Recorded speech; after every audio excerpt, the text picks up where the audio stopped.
Ვითხოვთ ამ საქმის განსაკუთრებულად გამოძიებას.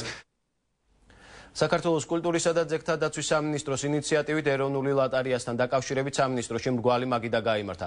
შეხვედრაზე კულტურისა და სპორტის სფეროების ხელშეწყობისა და განვითარებისთვის ლატარიის რეალიზებიდან შემოსული თანხის შესაძლო განაწილების საკითხი განიხილეს. შეხვედრის მიზანი რეკომენდაციების შემუშავება და საქართველოს მთავრობისთვის წარდგენა იყო.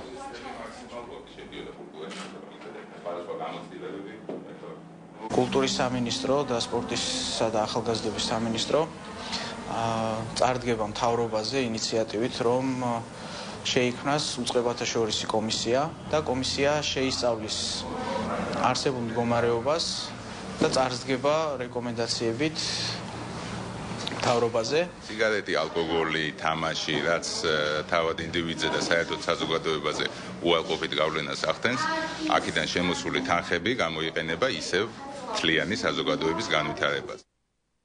საერთაშორისო გამჭვირვალობა საქართველოს ახალი